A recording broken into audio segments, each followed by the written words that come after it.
Hello everyone, it's Brian from Hank's Belts. Do a quick little handheld video here. One of the questions that pops up a lot is that we see quite a bit on our, on our Facebook page and support things from looking at the picture of a belt. Hey, it looks like a belt. This looks like any other belt. What makes this a concealed carry belt over a belt that I'm going to buy in a department store, a big box store? Let me just real quick show you here.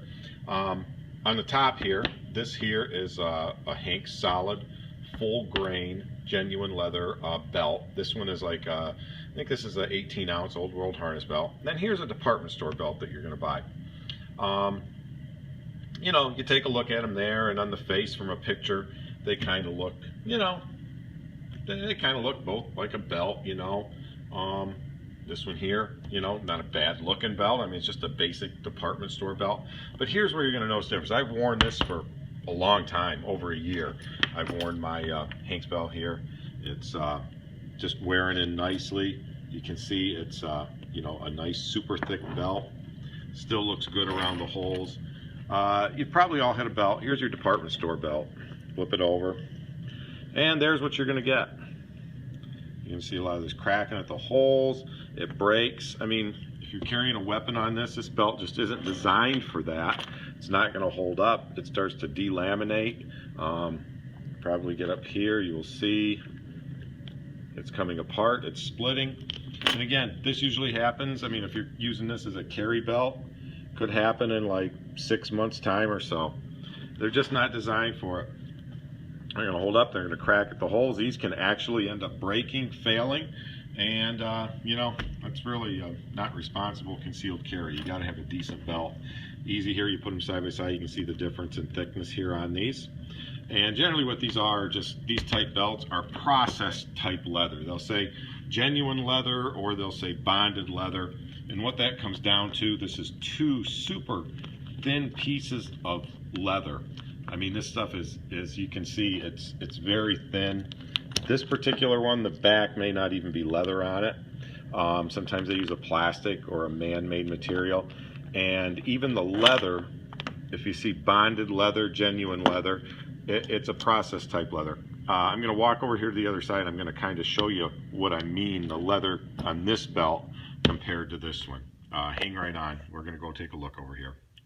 Okay, so here is the difference. Here's the Old World Harness belt. That comes off of this. Comes off of a whole hide. Here's a black color. See if I can get it up here and show you. This is the actual hide on the belt. This is cut off of this, strips, it's made into a belt. Genuine full grain leather. This one here, this is made from this a lot of times. Definitely if you see bonded leather. Sometimes if you see genuine leather, what it is, this particular hide back here, this is you'll see this is a thinner part. Sometimes it's belly cuts.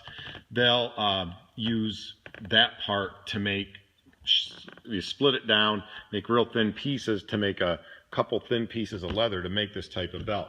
Bonded leather is this stuff here. What this is scraps from these hides. Okay, and what they do, they package this stuff up, they process it, they'll generally put it on pallets, they'll send it overseas where they'll grind this up, they'll process it up, mix it with different chemicals and stuff, then they pour it into sheets and molds, stamp it to look like leather, and you get this beautiful, perfectly smooth leather product. It's bonded leather, genuine leather, it's made from leather scraps, so it's leather, and it gives that good uniform look, but it does this. It's just not going to hold up. So that's the difference. When you buy full grain Hank's belts, which all of ours are, you're getting a belt cut right off of the hide here. When you buy this, you're getting a belt that's made much like particle board from the ground up scraps. It's great. These are getting used up, not going into the landfill and stuff. They're getting made into belts. But it's definitely not designed to support anything heavy or carry, and they're just not going to hold up for you. So that's the difference. The next time you pick up that department store belt, and you can pay 25, 30 bucks for these things. People say, oh, I got them 10 bucks. Pretty rare, but even if you pay 10 bucks for that, it's probably worth about 2. Stick with the real thing there when you're carrying it, and you are going to have a belt that's going to last you for years and years and years. So again, Brian from Hank's Belts, thanks for taking a quick look here. I hope this kind of explains the difference of what a good quality gun belt is and the difference between that and a regular belt. And I'll be talking to you again soon. And head on over to hanksbelts.com and take a look at all of our great belts.